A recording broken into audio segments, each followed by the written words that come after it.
I'm delighted now to be joined by Michael Fabricant, Conservative Member of Parliament for Lichfield, who I think it is fair to say takes a slightly different view. Michael, Rory did give a very clear, crisp, calm, crucially, analysis of the faults. Is your defence that either he's innocent or that he isn't guilty of that much that really matters? Well, my defence, first of all, is very much contrary to all the comments that Rory so eloquently made. Look, Rory's a lovely guy, very able, very articulate.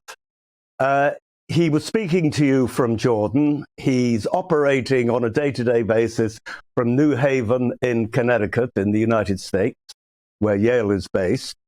And, you know, he's like so many of the commentariat, very out of touch with, I would argue, the reality of what on the ground. Firstly, he said that, you know, he can't run an effective government. Well, this government developed the best vaccine program in the world. We were the first to start the vaccine program.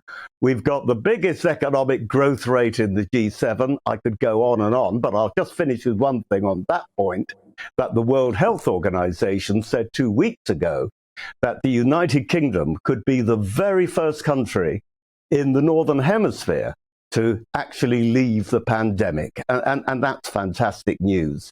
And also, he talks about... Let me come in there. Let me come in. One could equally argue that the COVID rollout was as much as anything down to clever civil servants, good NHS people, and Nadeem Zahawi, and secretaries of state, and the economy, Chancellor of the Exchequer, and not least Rishi. But I hear what you say. But he did say that he couldn't run an effective government and that, therefore, ministers wouldn't know what to do. The great thing about Boris is he doesn't play by the rules. That's his weakness too. But by not playing by the rules, he didn't decide to go with the European vaccine program, as everybody said he should do. Instead, he said, let's go it alone. Talking of playing it by the rules, for all politicians of any persuasion, the truth matters. Boris Johnson went from there were no parties to, OK, there were parties, but I wasn't there, to, OK, I was there, but it was work. It looks thin at best. At worst, it looks contrived and dishonest, yet you stand by him. I do stand by him because, first of all, there's the definition of when is a party a party. Is having drinks during the course of an 18-hour workday with people that you'd been working with anyway in the same work bubble, and don't forget they were designated in law as key workers. So I genuinely think that he thought at the time it wasn't illegal and that he wasn't breaking any rules.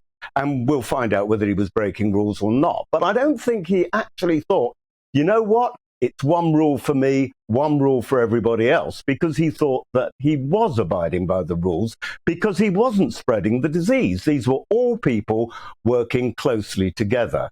And as for whether a thing is actually a party, well, we know there's some parties went on, but you know what? You had Keir Starmer saying he should be blamed for every party, even those parties he knew nothing about, if indeed you can call them parties, and when in fact he was 45 miles away at Chequers and wouldn't have known anything about middle-ranking civil servants leaving parties. OK. Those who've submitted letters calling for a vote of no confidence amongst your colleagues range from people that, to be brutally honest, folk out there need to Google to find out who they are, to the usual suspects, you included, going the other way, but people like David Davis, who we know what the differences are there. But when someone like Nick Gibb says it, and saying that the Prime Minister simply can't be trusted, that is much more worrying. Well, you have to ask what are the motives, and, you know, maybe they were completely honourable in Nick Gibb's case. Maybe he felt miffed because it was Boris who, you know, eventually said, look, enough's enough. You've been a good schools minister, but you now need to move on and go back onto the back benches. A lot of people get very upset by that sort of thing, and I can understand that. But the point is, I think at the end of the day is, first of all, is he popular? Yes, he is. Yesterday, I was in Erdington, which is where there's a by-election due to the very, very sad loss of Jack Dromey. And I was talking to and looking at the data for a ward where a very, very detailed survey had been done, a ward which was Labour controlled on the local council, hadn't gone Conservative at all. And I can't give the exact figures because I'll be in a lot of trouble, but over 60% of respondents were saying that they wanted Boris to stay. Just over 15% were saying no, he should leave, and about 20% were don't knows. You know, the view in New Haven, Connecticut, and the view in central London is very, very different than the view held by most people out there who just want Boris to get on with it.